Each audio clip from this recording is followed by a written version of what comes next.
I'm Matt McClure, and this is Currents. Lino Rulli pokes his nose around the tablet. Ed. Lino. Oh, over here.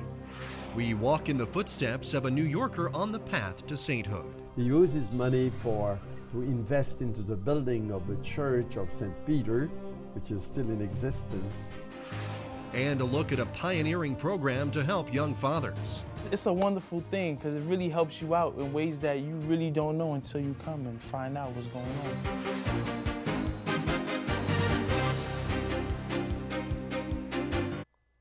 Good evening. Francesca Maxime has the night off. Well, it's been around for more than 100 years, an institution in Brooklyn and Queens. It's the diocesan newspaper, The Tablet. And the man pulling the strings there is also an institution.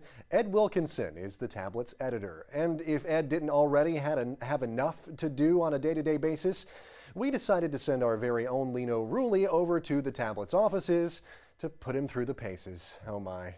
Tonight, Ed Wilkinson is Lino's catch of the day.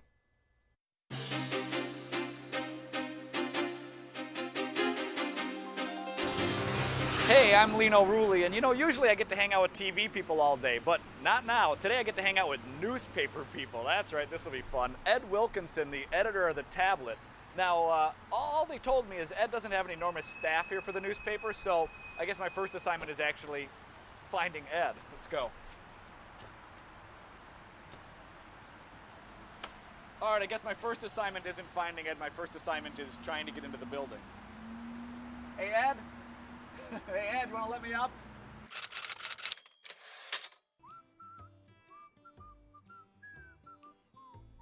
Hey, Ed. Ed. Hey, Ed. Lino. Oh, over here. Geez, Ed. Lino, how Nice are to you? meet you, but Good to see you. how do you run a newspaper with like almost nobody around?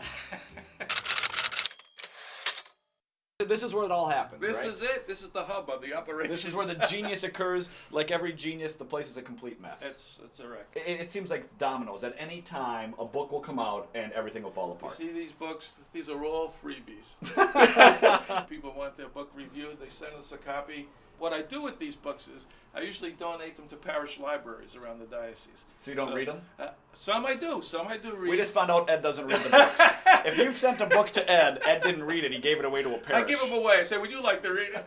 This makes more sense to me. I know where everything is in this office. It might look chaotic to some people, but I know where everything is. All right, let me see what's going on here. We got picture. What is this here? This is an original by Bill Gallo, who is the sports cartoonist for the Daily News. That's Bishop DiMarzio in the middle, and this is Whitey Ford over here. Now there's somebody I already know. Well, no, not that. The Pope. That's the Pope. The Pope is there. Now, have you thought about putting that on the wall, or do you think that's about right next to that? Nah, there's enough things on the wall here. That's a Next to good the spot. dead That's a plant good seems spot. about right, yeah. Got a little spot here for your awards. Okay, yeah. This one here, this award presented to Ed Wilkinson. Oh, that's from the college alumni. For his many years of service. Did they think you were wrapping it up? Well, this is about it for you, Ed. It's about time He to said wrap he can't things. keep going much longer. All right, we got... Coach, that was my coach. That was the only time that I coached and the team actually won something. All right, this is it here. A picture with you and John Paul II. He's holding an edition of the tablet. He's holding the tablet. How about that, huh? 4 Catholic editors of the different dioceses where he was visiting, we were invited to come and say hello to the Pope early in the morning before he said Mass in Central Park. So I brought along a copy of the tablet, and I gave it to him, and his picture was on the front page. I just noticed that right now. He's like, hey, that's me. I'd like to read about me. I have to say that's the highlight of my career. Nice. Meeting the Pope, you can't do much better than that. A future saint. You got to meet me today, too. And you and the Pope. It's a big day. I'm doing pretty good. It's a big day. I'm on a roll. So, Ed, what are you doing here? What brought you to the tablet? Well, I was looking for a job. I needed a job. And I wanted to do newspaper work, which seems crazy. Believe me, I wouldn't have hired myself. I really, all I had was a theology and a philosophy background. I had no journalism background. They brought me in. I learned everything on the job, and it stuck. So how long have you been doing this for? I hate to say it, 39 years. It's been 39 years. I was a kid when I started. All right, so you've been here for 39 years. 39. But the tablet's been around here before you got here, right? It's like 100 years old? So why is it called the tablet? Is it because like that's what you guys were originally using, were stone tablets when the paper came out? Moses brought those 2 tablets up the mountain. I think that's where it came from. Why do you think it's important to have the Catholic press? What can the Catholic press give people that nobody else could give? It's important because there are certain things that are going on in society, especially today, where we need a vehicle to get our word out. You know, it gives us a chance to tell a story that you're not going to get somewhere else. You're not going to get the stories that we print. You're not going to get them in the secular paper. There's a lot of pressure in Catholic writing, isn't there? I mean, you got the Bible, that's a long time ago. You got 2,000 years of church writing. There's a lot of pressure in this, isn't there? Well, the pressure is you better be Catholic. You know, that's the pressure. You know, we're a newspaper, but we're a Catholic newspaper. And sometimes people have different opinions on what that means to be Catholic. You know? And we try to give a space to all different kinds of viewpoints, but we have to be authentically Catholic also. When a person gets the newspaper, what are you hoping that your readers get out of the tablet? I hope that they're getting a shot in the arm for their faith. You know, when they pick it up, not only are they getting news, but we have columns, we have opinions, and I hope that they feel more connected to the church. You know, we want to make this paper as real and as more a reflection of what's going on in the church in our neighborhoods, and I hope that's what comes across to our readership. You know, we circulate 75,000 copies of the paper every week, and it goes all across the United States. I think we're the only newspaper, diocesan newspaper, that can claim readership in 45 states, because when a lot of people move out of Brooklyn. You know, we're a transient neighborhood here, and as people leave, they take the tablet with them to keep up on what's going on back home in Brooklyn. So Ed, I'm thinking maybe the tablet should write an article about me. Well, Lino, you're a nice guy, but just not interesting enough. You know. Nice to meet you. Thanks for coming. Nice meeting you. Thanks.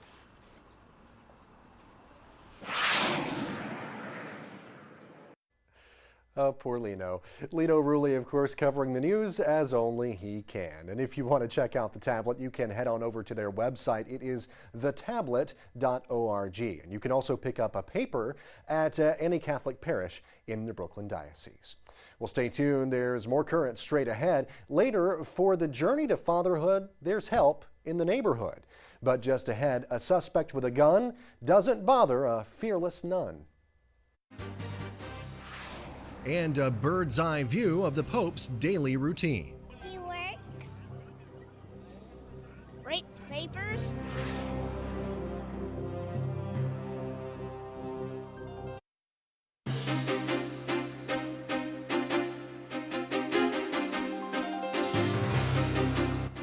Welcome back to Currents. I'm Matt McClure. Coming up a little bit later on, a generous slave is now a venerated Catholic. We'll have a look at a Haitian American's journey toward sainthood. But first, let's have the day's headlines. Mourners gathered today in Hyannis, Massachusetts to pay their final respects to Eunice Kennedy Shriver. She's best known as the founder of the Special Olympics. And as the sister of the late President John F. Kennedy, Shriver, of course, came from one of the most prominent Irish Catholic families in the country. Her only surviving sibling, Senator Ted Kennedy, is battling brain cancer and was unable to attend today's funeral. Vietnam's bishops are calling for peaceful dialogue. They're expressing concern after weeks of tension there and what they say are extreme methods by which recent land disputes are being handled by the government. 3 Catholics are still in custody for trying to build a makeshift worship site last month. The bishops say land ownership laws need to be re-examined after the government seized church property. Help is on the way following a typhoon in Taiwan. The Taiwan Catholic Mission Foundation and Caritas Taiwan are among the agencies that have sent relief aid to areas hard hit by last week's storm. Reports say more than 100 people in just one village were feared buried beneath a mudslide. So far, more than 65 people have been confirmed dead, another 45 injured. Taiwan's president says the death toll could top 500. A possible miracle could mean sainthood for a woman from the Native American Mohawk Nation. Although it's being kept secret, there is word the Vatican is investigating a miracle attributed to Blessed Kateri Tekakwitha. She lived in the 17th century and was an outcast in her village for embracing Catholicism. Her death at age 24 was attributed to the penances she practiced, which included frequent fasting. A nun in Missouri may have a second career after she helped nab a robbery suspect. Sister Katerina spotted a man with a gun near her convent in Independence, Missouri this week. She went to speak with the man who was friendly at first, but then he ran away. The sister was able to give police a detailed description of the suspect, and he was later arrested just a short time later. Well, if you have ever wondered what the Pope does each day, a new book claims to give a first-hand look. And as we hear from Rome Reports, it's a bird's eye view. Ever wonder what the Pope does all day at the Vatican? So do some of the smallest Catholics. He works, writes papers. In a new children's book, Max and Benedict, a little bird gives readers an inside look at how the Pope passes his time. Max is a curious little sparrow that lives in the cupola of St. Peter's Basilica. During the day, he flies to the Pope's window, the very one thousands of visitors gaze up to every day from St. Peter's Square. From this vantage point, Max observes Benedict's long and busy days that often begin at sunup and end well after sundown. The book details the Pope's daily itinerary, which includes meeting with visitors, reading correspondence, writing encyclicals, and so much more.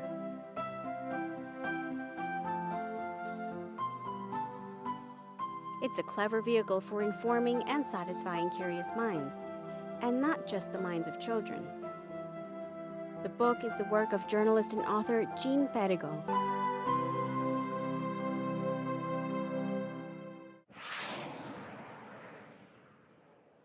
The book Max and Benedict was published earlier this year on the Pope's 82nd birthday.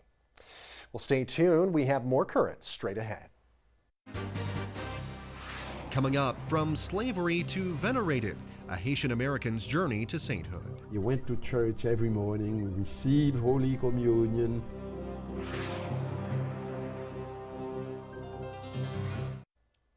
For many people who are eventually canonized or declared saints, the path is an unlikely one, and Pierre Toussaint is a man you may be able to add to that list soon. Toussaint is not yet a saint, but the Vatican is currently investigating his cause. Pierre Toussaint was born in Haiti, but brought to New York as a slave in the late 18th century. Despite his situation, Toussaint was generous in both spirit and with his material possessions.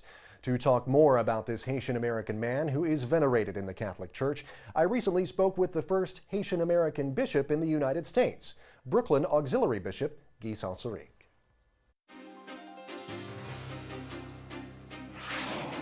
Bishop Guy Saint-Cyric, thank you so much for joining us, Bishop. It's my privilege, and may the Lord bless all those who are listening to us. Well, thank you very much for being here. We really do appreciate it. Now, one question that I have just off the top of my head, some people may be watching and say, who in the world is Pierre Toussaint? So that's my first question. Who is Pierre Toussaint? Pierre Toussaint was born a slave in Haiti. He belonged to the estate of Mr. Bérard, Jean-Jacques Bérard, who was a French slave owner and colonialist in Haiti. And he was born on June 27, 1774. That's interesting because June 27 is also the feast of Our Lady of Perpetual Help, who is the patroness of Haiti. So Pierre Toussaint was born on June the 27th. At the age of 23, his master decided to move to New York because the slaves in Haiti had started the revolution toward the release of all slaves. So he came to New York and learned the trade of a barber, not so much for men, but barber for women, because in those days, ladies had very sophisticated hair dressing, is that what you call that? So he became a very good hairdresser. And his master went back to Haiti and then got sick and died. So Pierre Toussaint, who was still a slave in the United States, began to work as a barber and was extremely appreciated because of his manners, because of his wisdom. So the ladies, I mean rich ladies and white ladies in New York, fell in love with him, sought his advice and enjoyed his conversation. So he became extremely popular among all those Mrs. Schuyler's, the Barclays, all the rich ladies of the days. And he became a rich man in some ways. But he used his money to support the widow and also to purchase a freedom for his sister and to purchase the freedom of a number of black persons. He himself became a free man at the age of 33.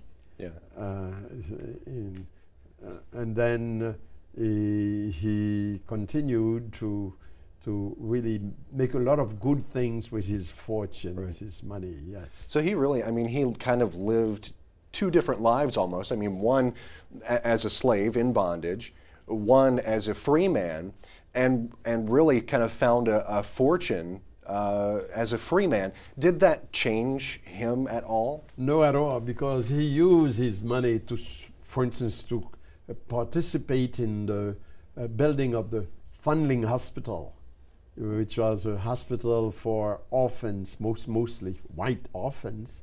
He used his money to invest into the building of the Church of St. Peter, which is still in existence in Manhattan on Barclay, on the corner of Barclay and Church.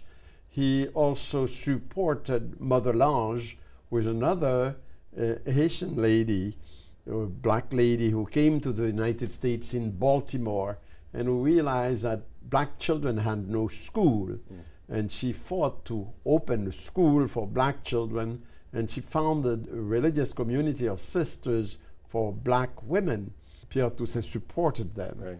But he became remarkable mostly for the way, he was a pleasant man. He played the violin, he sang, he animated parties, and he became very, very much loved.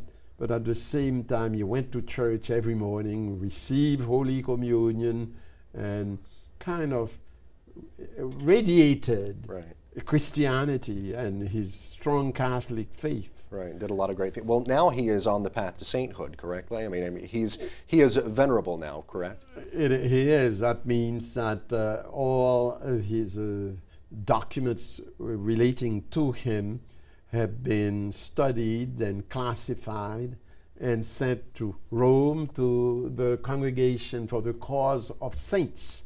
And they have already examined his papers, and they have declared that he's obviously a great Christian. Okay. But in order to become a blessed, he's not yet a blessed, he needs miracles. Yes. But miracles. Gotcha. And there is at least one important miracle that is attributed to his intercession. In 1977, a French priest from Haiti reported that one of his main helpers was suffering from cancer, and the doctors, having given him all possible treatments, had given up any hope and had told him to wait for his death. And the priest and himself, they prayed to Pierre Toussaint. And then when he went back to the doctor, they were amazed they couldn't find any trace of cancer. Wow. This miracle, of course, has been presented also to Rome. However, the church is very demanding. You know, probably they would like to study the reports of the doctors and everything. Right. And I'm not sure that all these reports have been properly documented. Gotcha. But Pierre Toussaint is not sufficiently known so that many people don't really have recourse to his intercession. So this is why miracles might be slow to come. Gotcha, and more are required. Well, that's about all the time that we have, but Bishop Guy Saint-Cyrique, thank you so much for joining us with a little bit more of your insight on Pierre Toussaint's life. We appreciate it. Bishop Guy Saint-Cyrique there, and as he mentioned, the Vatican is investigating Pierre Toussaint's cause. In order to be declared a saint, a person has to have 2 miracles attributed to his intercession. Well, stay tuned. There's more Currents straight ahead. Coming up, young fathers learn responsibility. They teach you what's right from wrong and knowing how to discipline your child.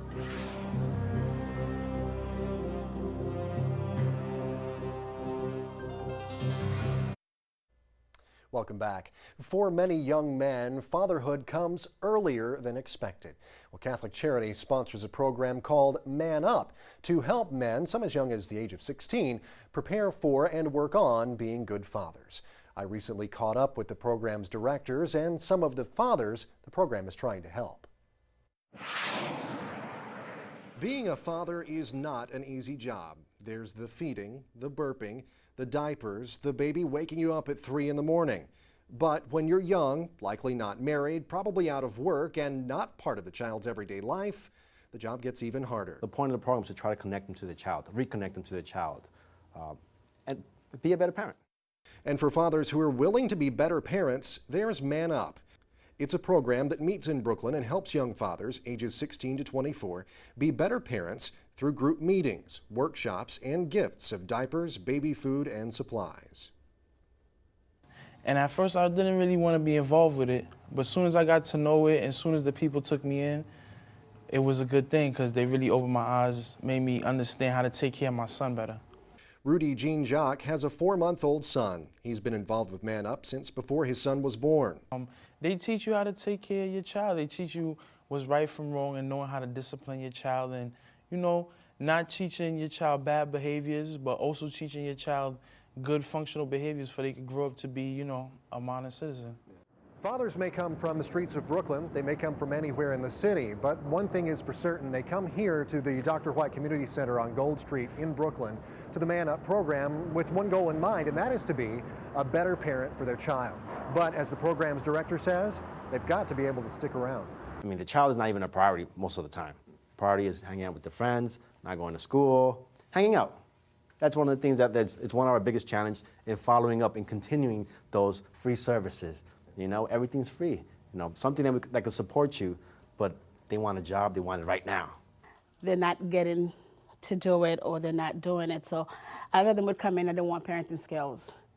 They might want parenting skills because they feel that through parenting skills they might be able to better connect with their children. But the parenting skills in itself is not going to give them what they want if they're not willing to do the work. Roxana Sampson is the case manager at Man Up. She works to help the fathers overcome those roadblocks. So they'll come in for 2 or 3 sessions and they might not be going the way they wanted to go and then they'll stop.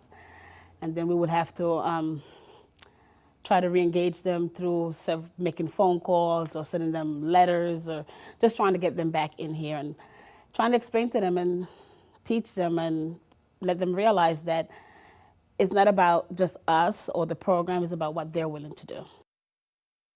But in spite of all that, the Man Up program has enjoyed a lot of success. The response actually has been overwhelming. In fact, that there is a need for the program in the community. There's an obvious need, and the fathers are there. The fathers are looking for the services. Oftentimes, they don't know where to go to seek the services.